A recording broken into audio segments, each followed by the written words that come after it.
The wedding at Cana was Yeshua's very first miracle. It was very significant because it represented a new creation temple. And in Genesis, we have the creation temple, and now here in John, we have a new temple. Come and hear what the new temple means.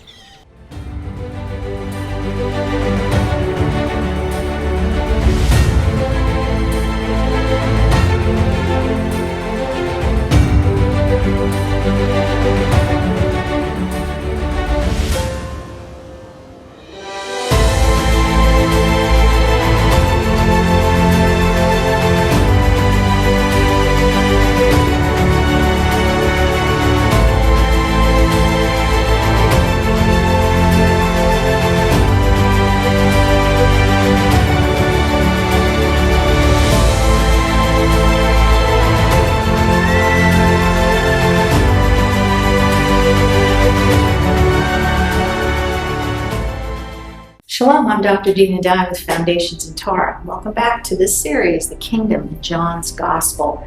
And we made it to John chapter 2. We've been talking about the wedding at Cana and the significance of it. It is really one of the most significant events, I think, in the ministry of Yeshua, because what he is portraying is the restoration of all things, the unity of heaven and earth at this wedding. Now, it talks about this being his first miracle. It's actually expressed in the terms of the beginning of signs, or the reshit of signs. And that takes us once again back to Genesis chapter 1, that begins bereshit, in the beginning. The first of the signs in the beginning was a new creation temple, a new house in which he is the king over that house. But let's go back and just read from Revelation. I think this is important. I've talked about this quite a bit. But it tells us that there was a new heaven and a new earth. For the first heaven and the first earth had passed away, and the sea was no more. So let's stop there for a second, because we talked about the tripartite structure, in which when God created, he created in three areas, three levels of sanctity: heaven, earth, and sea. And each one of those spheres represented an aspect of God's house. The temple, the heaven, representing the inner sanctum of the house, what we would call the Holy of Holies in the temple. The earth represented by the holy place, where the priests served. And the seas represented outside the boundary, the outer courts, if you will. And so we're seeing this picture now in Revelation of the heaven and earth passing away, talking about the first heaven and the first earth, and the sea was no more. So the sea, which often represented nations, and that outer boundary, there's no more outer boundary. Everything is restored as a temple picture. So heaven and earth become one. So there's not a separation between the world outside of time and the world inside of time. The barrier between the two has been removed, and we enter into the place which is all outside of time, in the presence of God. So currently we can't stand in his presence, but when the barrier of time is removed, then we'll be able to stand in his presence. It also says, I saw a holy city, the New Jerusalem, coming down out of heaven from God. So the world outside of time, the temple outside of time, which I meant, we've talked about how when you went up to the temple, it was as though you were entering into heaven, prepared as a bride adorned for her husband. And again, this is the language of the wedding at Cana, talking about the bride and the groom, and their unity and the restoration of all things. Jerusalem, the temple were synonymous terms, and the idea of the temple, it was a feminine term, and it represented the bride. In fact, if you read the Song of Songs, written by Solomon, which is this beautiful love story between God and his people, but it also, on another level, speaking of Solomon's description of the temple, how he viewed the temple. There's a lot of language in there, if you go and read the entire book, that speaks about the garden, orchards, and that kind of language. So it's, again, the temple is seen in that way, as a vineyard and a bird's nest, and all these different terms. Again, it's all about this marriage and this restoration that we would find in the house of God. This is the key. This is basically what the wedding at Cana is talking about. Now, again, the story doesn't give us a lot of information about who's there. We don't really know who the bride is or the groom or the servants. We do know Yeshua's there with his mother and some of his disciples. As far as understanding the different personalities, we do know in most of the parables when Yeshua is talking about the bridegroom, he's usually talking about the high priest. So the high priest was kind of a picture of the bridegroom who would enter into the inner sanctum. And again, the temple represented the feminine, the wife, the bride, etc. So the bridegroom was the high priest, the bride was the temple or the house. The servants were usually seen as priests serving. Now, we would call them in the world outside of time or in heaven, or when we went to the temple, into the inner sanctum, priests would be called angels. So they're essentially the same, priests on earth, angels in the heavenly sphere. And the superintendent that was at the wedding was the one who was arranging the courses and the food. And of course, one of the main features of the temple, one of the most important things you did in the temple was eat. So clearly we had a lot of offerings and the meat went to the priests to eat. So the head of the priests was called the superintendent. And there were 24 courses of the priesthood that served in the second temple, and there were 15 actually superintendents. So the superintendent here, this is all temple language. The wedding in Cana, the location, is speaking of temple language. Again, the bridegroom, the high priest, the bride being the temple, the servants were the priests serving, and the superintendent was the one that was the head of the priests. And again, this is all looking at a description of what the new creation temple would look like, as opposed to the original temple. Now, it was from this point that Yeshua is going to go to the temple. Now he's leaving the Galilee, and he's given us a picture of the restoration of the kingdom, but now he's going to go to the temple. And we'll talk about that in just a second. And I have emphasized too that synagogues were actually pictures, like a mini temple. So in the same way the temple was in the pattern of the cosmos, synagogues were in the pattern of the temple, which we're going to go to right now.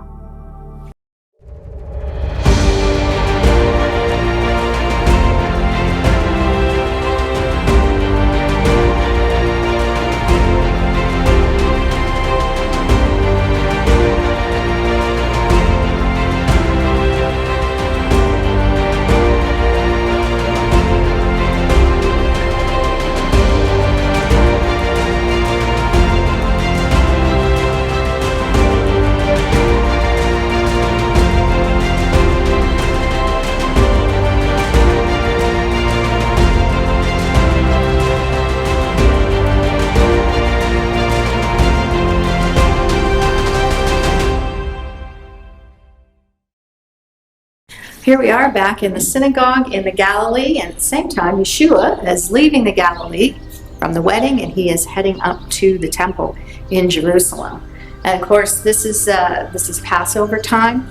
I would suggest that the Cana, the wedding at Cana, represented Sukkot. Now we're moving from the fall feast into the spring. It's hard to tell in terms of time in the actual chapter, but as a representation of the festivals in relationship to his life. So I would suggest now we're going up to the temple at Passover. Of course, this isn't the Passover in which he's crucified. This is a different Passover several years earlier.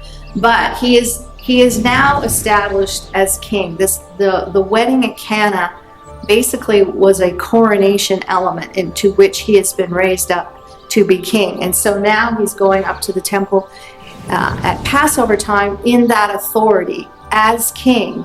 And because he has that authority, he is able to purge the temple from all the commercial pursuits that are going on there that are violating the sanctity of the house. And remember, he's saying as he's going up there to the temple at this time, zeal for my Father's house consumes me. And we talked program back, the concept of zeal comes from the same word that we have for the wedding, kana. Kana, the root Cain, has to do with zeal, or to be zealous, kana. And so he is in that authority. He is going up to the temple, and he is going to cleanse that temple, which is something that would be done at Passover. In order to enter into the Passover lamb, into the fellowship and covenant, one had to be cleansed. So he enters into his father's house. And you have to understand that at that time, Annas had been the high priest of the temple, and he, put in his brother-in-law. He was a very corrupt man, and it was all about commercial pursuits. The temple had become a place where one gained it was a place of monetary gain for the temple elites. Remember, it's ground zero for Jewish life. Everything comes from that place. The economic life, the judicial life, the moral life of Israel all comes from that point. So the temple had been very much corrupted by financial gain. So we have merchants in there selling oxen and sheep and doves, etc. Of course, the money changers exchanging coins there. And we have Yeshua driving them out of the temple. And in particular, it tells us that he removed the doves, which I find is interesting, since doves have a relationship to the presence of God, perhaps making a statement in that regard. So it had become a house of trade. Now, again, we don't see the significance of this, but it had become very corrupt in that regard. So we go to the book of Revelation, and what has happened when the children of Israel return from Babylon. They've been in exile in Babylon, and they return, and descriptions of them end up being associated with Babylon. So there is lots of theories and discussions and prophecies on Revelation 18 in particular, the judgment of Babylon, and the great question of who is Babylon. And I think we've probably heard just about every possible angle on who Babylon is.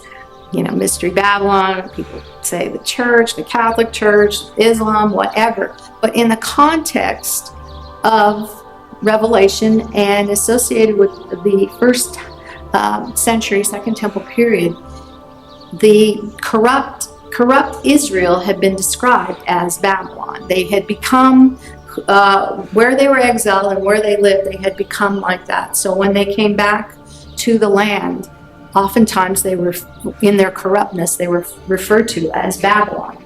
So we know that with Revelation 18, we have the destruction of the temple, the corruption of the temple by the temple leadership, and language that talks about exalting herself and indulging in luxury. So we know that the temple was a feminine, seen as a woman, and it's not, even though it's a building, it's not separated from the people. So in a sense, the leadership who controlled the temple were seen in the feminine terms, who exalted themselves and indulged in luxury. This is talking about the temple leadership in the Second Temple period. This judgment of Babylon. They were, of course, when they were destroyed, because the temple was going to be destroyed in 70 Common Era. And let me just mention, although the typical understanding of the time period that Revelation was written, probably 90 Common Era, there are more and more scholars who believe that the book of Revelation was written much earlier, and many who believe it was written just before the destruction of the temple, somewhere in the mid-60s. Of course, the war with Rome begins 66 to 70. And so all of this language of the merchants of the earth mourning her, they're mourning the loss of the temple. The temple will be destroyed in 70 Common Era. The city is described clothed in fine linen and purple and scarlet, and certainly that is a description of royalty, but also the high priest in particular wore those colors in his garment. They were the same colors, and add in the blue, but they were the same colors that were in the curtain. So there were actually two curtains between the holy place and the Holy of Holies, and the curtains were woven with fine linen, white, purple, scarlet, and blue. And so this is a description, if you will, of the temple and the high priest wearing the same type of clothing. And so, again, the language of Revelation 18 has everything to do with the temple at the time, the standing temple, and how it had been corrupted. So one of the signs in John chapter 2, Yeshua is pointing to the temple, and he says, destroy this temple, and in 3 days I will raise it up. Of course, they're all in shock. What do you mean it took 46 years to build this temple, and you're going to raise it up in 3 days? And he says that he's speaking of his body. But this concept of destroying means to take away the authority of. So it's removing the authority that the temple leadership had taken, and it is restoring his authority.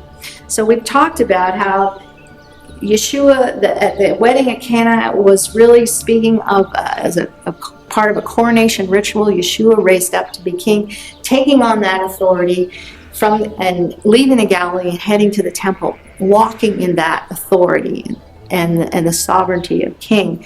And so he is going to deprive the current crop of the authority they have over the temple, and he is going to take place. He's going to be the substitute, if you will. And so he speaks of in 3 days he will be raised up. Raised up, certainly speaking of resurrection, and also raised up, that is the language of being raised up as king, because this is his domain. This is his palace, and it has been completely corrupted. And so he is going to take that authority back as king.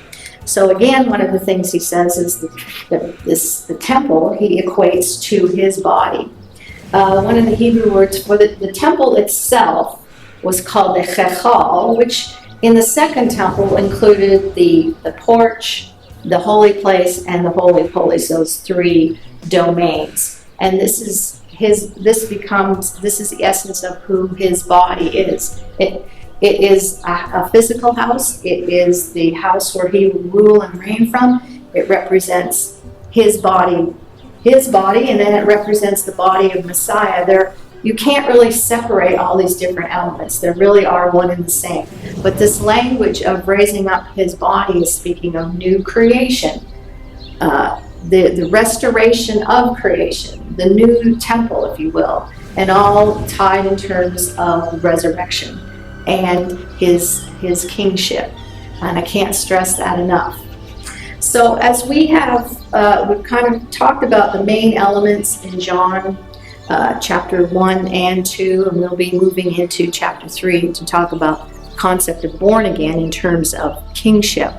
But one of the things I would suggest, this is an area of debate, and scholars and teachers alike, there's a myriad of opinions, and so this is simply my opinion, but that the book of John is actually set up in a 3.5 year period. Now, in the first century, we believe that they didn't read the Torah as an annual cycle, but a triennial cycle. So in some synagogues, the Torah was read through in 3 years, and in some synagogues, it was read through in 3.5 years. So I would just suggest that the festival cycle that we have here in John is actually a 3.5 year cycle. So I just want to kind of lay a bit of groundwork for that, and we'll be talking about it as we go through the book. But I would suggest that John chapter 1, since it's dealing with the coronation of the king and the description of the Messianic kingdom, which generally took place in the ancient world at a New Year's, I'm going to just suggest John chapter 1 has to do with Rosh Hashanah, the new year, the day of the awakening blast, the sounding of the shofars. Shofar were always, they were connected, had many reasons for blowing, but one of them, of course, was for the coronation of the king. So the shofar would be sounded, and the people would shout, "Long live the king." So John chapter 1 dealing with that. John chapter 2, at the beginning, we have the wedding, the banquet, and I would suggest that is a Sukkot imagery, Feast of Tabernacles, when Yeshua, as the tabernacle, is literally dwelling in the midst of his people. And when we move into John chapter 3, we're going to see a description of the what I would call Rosh Chodesh. The language is of being born again, which sounds a lot like the new moon festival. So the festival for the new moon is Rosh Chodesh in Hebrew, a festival of redemption, but one of its names was the festival of the born again. So perhaps the language in John chapter 3 is related to that. And again, we'll see coronation language in that chapter. And then as we move into John chapter 4, the woman at the well, the harvest, etc., that relates to Shavuot, or Pentecost, the Feast of Weeks, as we go from Passover, unleavened bread, and Katsir, which is the first fruits. We go 7 weeks of 7 days to the 50th, which is Shavuot. So that's our pattern, taking us from John chapter 1 to 4, and again, we'll talk about that in more detail. And so the language, John chapter 1 and 2 has taken us through the concepts of kingship, and in particular, Yeshua taking his authority as king. I can't stress enough how important it is for us to understand that he walked in that authority on the earth, that the kingdom was on the earth. It wasn't far off in some alternate universe. The kingdom of heaven was on earth, and Yeshua the Messiah was ruling and reigning from that place.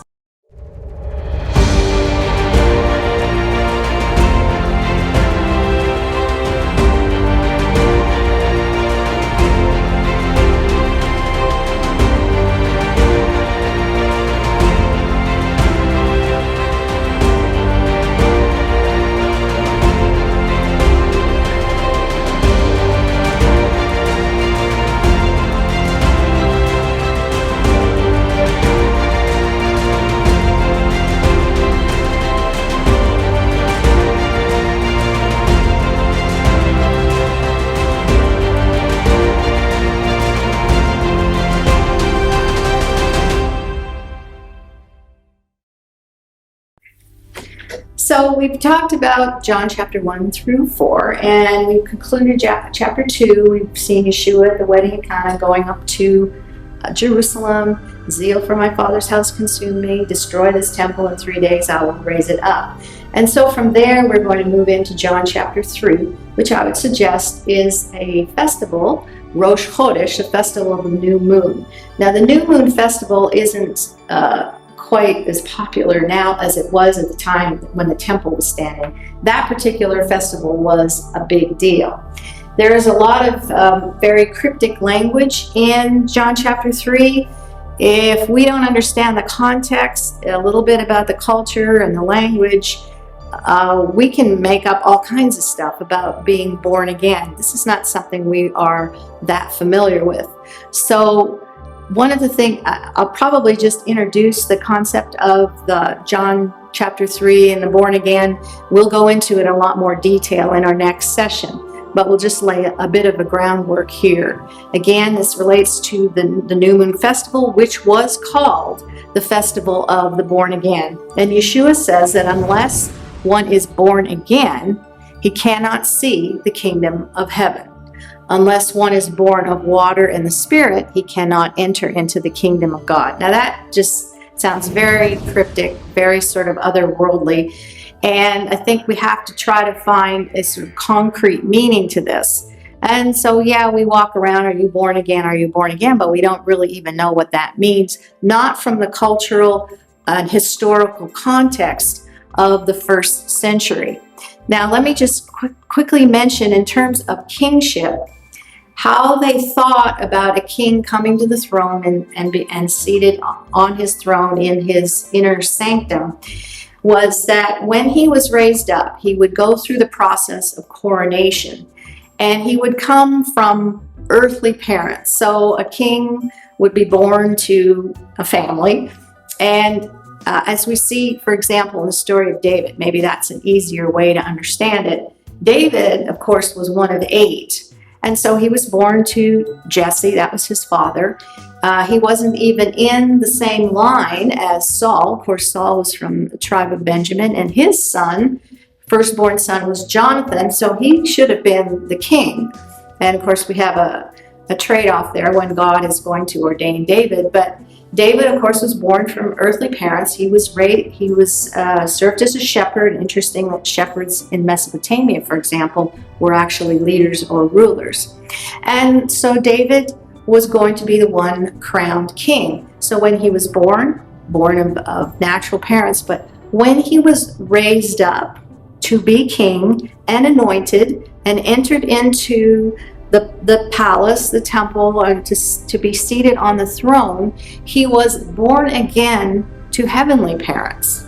So in Israel, that would be heavenly parent, God the Father. In other cultures, when the king was raised up, he would be born again to the gods. So if there was a god and his consort that were ruling over a city, the king was now born again to those became his parents, and he became the adopted son of those parents, and in effect became divine as he was raised up. So this is kind of the language that we are going to see as we go into John chapter 3. I want to lay some of the groundwork that we're talking about coronation ritual.